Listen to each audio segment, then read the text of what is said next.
you supposed to be?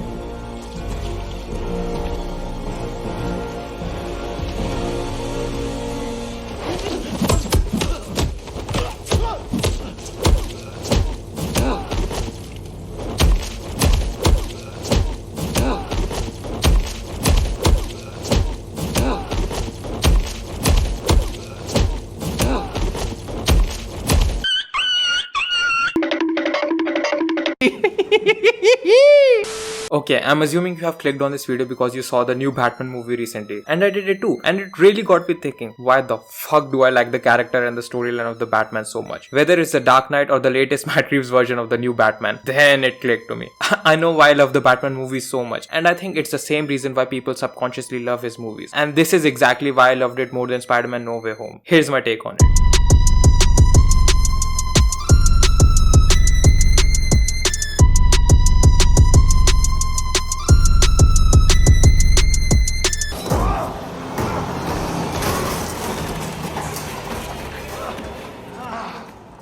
What makes the Batman stand out from others is obviously the fact that he doesn't really have any superpowers. I mean, we all can agree to that. Yet he's still the motherfucking leader of the Justice League.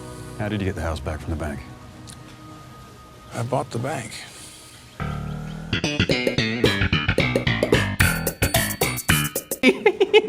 But what makes his storyline better than any other superhero is its villains. In this video, I will be taking two of my favorite Batman movies in reference to support my views. Batman's villain in these two films are not some aliens or people with superpowers. They are just humans who are as scarred and traumatized like the Batman himself. And a lot of superhero movie doesn't really have that. Well, you look nervous. Is it the scars? Your average superhero movie has a good guy with powers who fights a bad guy with powers. And let me tell you, it might look really entertaining for the first watch, but do you really wanna go and watch that shit again? Fuck nah, I doubt that. That's what makes the Batman so special for the people. The villain is equally scarred as the Batman himself. It's like they are the two different sides of the same coin. And the key to writing a good villain is giving them a purpose that would make the viewer sympathize or maybe root for them in some way, even though we know that what they are doing is exceptionally wrong. Let's take the Dark Knight for instance first. I don't want to kill you. What would I do without you? Go back to ripping off mob dealers? No. You complete me. You're garbage. You kills for money. Don't talk like one of them. You're not. To them, you're just a freak. Like me. You see, the villain and the hero are just the same. They are literally the mirror image of each other. The only difference is one got consumed by the negativity more than the other. It's like the yin-yang situation where every evil has something good in them and every good has something evil in them. Joker chose me because you were the best of us. He wanted to prove that even someone as good as you could fall. Where else in any superhero movie do you really get to see that? That's what makes the Batman franchise so special. The Batman is nothing without its villain. Its villains complete him and somehow even make us sympathize with what they are doing. Have you ever had to talk to the person you love most? Tell them it's gonna be alright when you know it's not? Well, you're about to know what that feels like, Gordon. Let's take the Batman for instance now. I've been invisible my whole life. I guess I won't be anymore, will I? They'll remember me now. They'll remember both of us. We've been doing this together. You're part of this. We didn't do anything together. We did. What did we just do? I asked you to bring him in the light, and you did. We're such a good team. Do you really think what Riddler did in the film was bad? He was literally doing what Batman stood for. Who the hell are you? I'm vengeance. He was an orphan just like Bruce Wayne and was promised for a better future by these corrupt politicians who did nothing after Thomas Wayne died. So he did what was right in order to give back what these people gave him, suffering. He wanted to bring true justice to the people of Gotham by unmasking the corrupt, privileged people of the city. After the Riddler revealed why he did what he did, I was actually rooting for him. And how often does that happen in a Marvel film? The villains really have a good motive to do what they do. And what separates a villain from a hero is whenever those two put in same circumstances, make them feel and suffer through same emotions. Whether it's grief or abandonment, the hero doesn't let the negativity take over him and always do what's right. Think about it. If we were put in similar situations, most of us would actually think like a villain. I don't know about you, bro, but I definitely would. I ain't gonna lie. Even in The Dark Knight, Bruce and Harvey both lose the love of their life. So we do sympathize with Harvey as well, even though he's trying to take revenge for what happened to him. That's what makes the storyline interesting. We somehow want the villain to take his revenge. Let's take the film Joker for instance. Oh, why is everybody so upset about these guys? If it was me dying on the sidewalk, you'd walk right over me. I pass you every day and you don't notice me. But these guys, what, because Thomas Wayne went and cried about them on TV? Have you seen what it's like out there, Murray? Do you ever actually leave the studio? Everybody just yells and screams at each other. Nobody's civil anymore. Nobody thinks what it's like to be the other guy. They think that we'll just sit there and take it like good little boys, that we won't werewolf and go wild. You know what he was doing was wrong, but do I blame him? Do I really want him to lose? The key to writing a good villain is to throw them into a society. Okay, no, but for real. The viewers will only able to enjoy a comic book movie if they actually relate to its character in some sort of way. Don't agree with me? Okay, let's take Spider-Man for instance. Who the hell are you? I'm Peter Parker. That's not possible.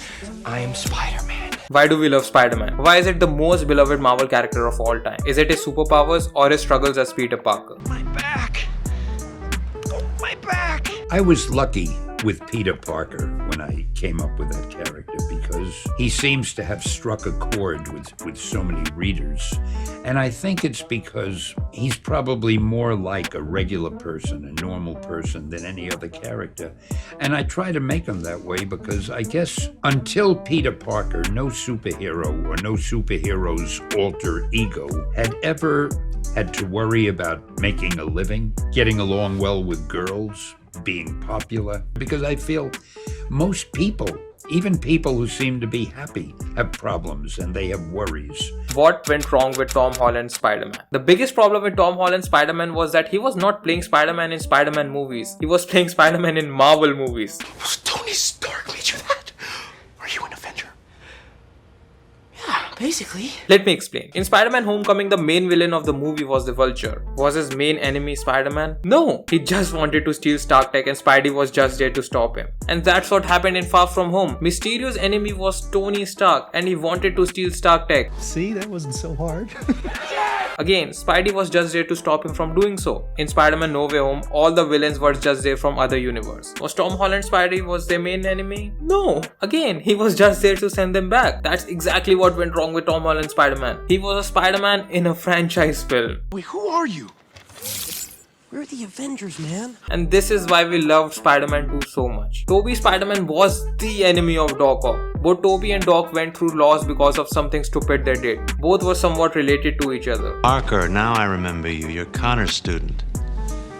Tells me you're brilliant. Tobey wasn't fighting Iron Man's enemies, he was fighting his. I want you to find your friend, Spider-Man. And this was the greatest scene in a Spider-Man film for a reason, because it shows the vulnerable side of a hero, that he is just one of us. In No Way Home, Spider-Man's identity got revealed and everyone in the whole damn city turned on him. Like, what the fuck? The best scene from No Way Home was not this fight scene, it was the scene where all the three Spider-Mans shared their grief. That's what it gave the human touch. My Uncle Ben was killed. It was my fault. I lost Gwen. She was my MJ. Apart from that, it was just a franchise film where everyone was just waiting for their favorite cameos and Marvel references. There's gotta be a black Spider-Man somewhere out there. And that's why the Batman overshadows Spider-Man No Way Home. Because it's a Batman movie, not a franchise film. If Riddler was a character in a Marvel movie, I'm damn fucking sure they would have made him into a laughingstock for people to laugh at. And I'm glad Matt Reeves didn't do that with him in his film. Like in the scene where the Riddler is having a mental breakdown. I know many people were laughing, but this is exactly what a mental breakdown looks like. And him singing that song?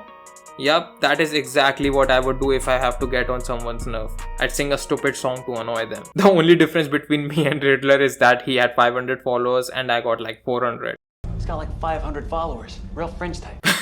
Talking about franchise film, this is one of the biggest reasons why Ben Affleck was considered a not so good Batman. It wasn't because of how he played the character, it was because he didn't get to play a Batman in a Batman movie. He didn't have great villains. Batman needs its villains as much as his villains need him. And I'm damn sure Ben Affleck would have been one of the best Batmans out there. I don't know about you, he literally resembles the embodiment of what Bruce Wayne should actually look and feel like. But again, poor guy got this as his Joker. Like, Jesus fucking Christ.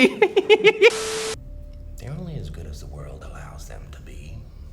I'll show you. When the chips are down, these civilized people, they'll eat each other. See, I'm not a monster.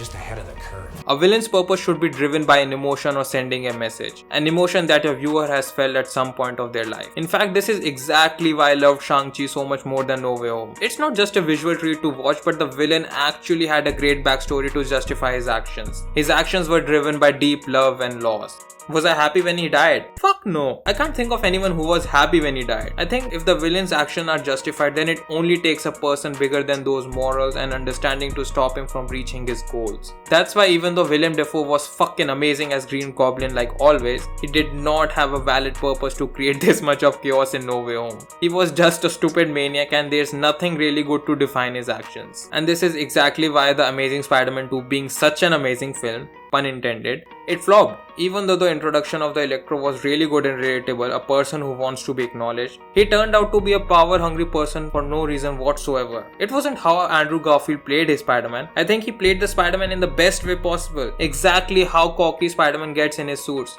But again, poor guy did not have any great villains. Yeah, I mean, like, don't get me started on. And this is exactly why people love Daredevil so much. Because his enemy is Fisk, not some alien supernatural robot creature. I believe if you want to write a good hero, you need to write a villain that's equally capable as the hero himself. That's why the anime Death Note is so successful. Sorry for including anime in a video about comic book films, but I just can't help but to mention it when I'm talking about good writing. Even though what Kira was doing was wrong, we were most definitely rooting for him in some sort of way. Because if the villain is stupid, the story would be fucking dumb. Black Widow. And this is exactly why people did not like Eternals. I personally enjoyed Eternals a lot. There were so many characters and stories to go through, but the director really made an engaging and understandable film for the viewers. The only problem was that Eternals did not have great villain to face. They were just kind of fighting these weird ass deviants and themselves. Well, that was very moving. I got you! I got you! Take that, you friggin' psycho! I got you! Okay, I think it's quite given that if I have taken two of my favorite Batman films in reference in the video, it's my duty to share the perspective on which one is my favorite Batman film. And I have some valid points to support my choice, okay? And that doesn't mean I don't like The Dark Knight, it just means that the new Batman felt more like what a Batman should feel like to me when I want to see his story being brought to life on screen. The beginning monologue and introduction of the Batman was so fucking good. I mean, I was already hooked up from then and there. It showed the pain and loneliness he has been going through and why he is the way he is. The sorrow and anger in his eyes. His way of taking revenge was beating up people who were already scums. The fact that he felt that nobody cares about Bruce Wayne after Thomas Wayne died. The fact that he was not a playboy Bruce Wayne but a lonely, self-involved person who was hurting. The way he saw himself in that young boy who just lost his father. The grief and empathy he felt. We also got to see his detective side. The fact that he was so against killing people and using guns because that's how his father died. The character development he had by the end of the film when he realized that the city is as scarred as him. And the fact that the way he was trying to take vengeance doesn't change the past. And he needs to do better and become a symbol of hope for these people. Because that's what his father stood for. I mean, for fuck's sake, we got to see Catwoman, Riddler, Penguin and even Joker in one single film. How can you not like this film? I think this film is a cult classic for people out there, especially men. For fuck's sake, they made the Batman sad and relatable for us fucking doomer men. I think Robert Pattinson is my favorite Batman of all time. Even though Christian Bale is my top 3 favorite actor of all time, I just love Robert Pattinson's version of the Batman. His Batsuit is the best Batsuit, hands fucking down. His eye makeup didn't just disappear after removing the mask. The Batmobile, Also, whoever did the score of this film, holy shit, they did a phenomenal job. Like, fuck. And boo-hoo to all the people who doubted Pattinson when he was casted for this role. If you loved him as a Batman, just go fucking watch him in Good Time, man. He was so fucking good in it too. Pun intended. I know you must be wondering what took me so long to make this video. The topic is pretty much irrelevant now that everyone is hyping about the new Doctor Strange movie. Well, I would have posted this video in March itself, but something got in the way. Or should I say...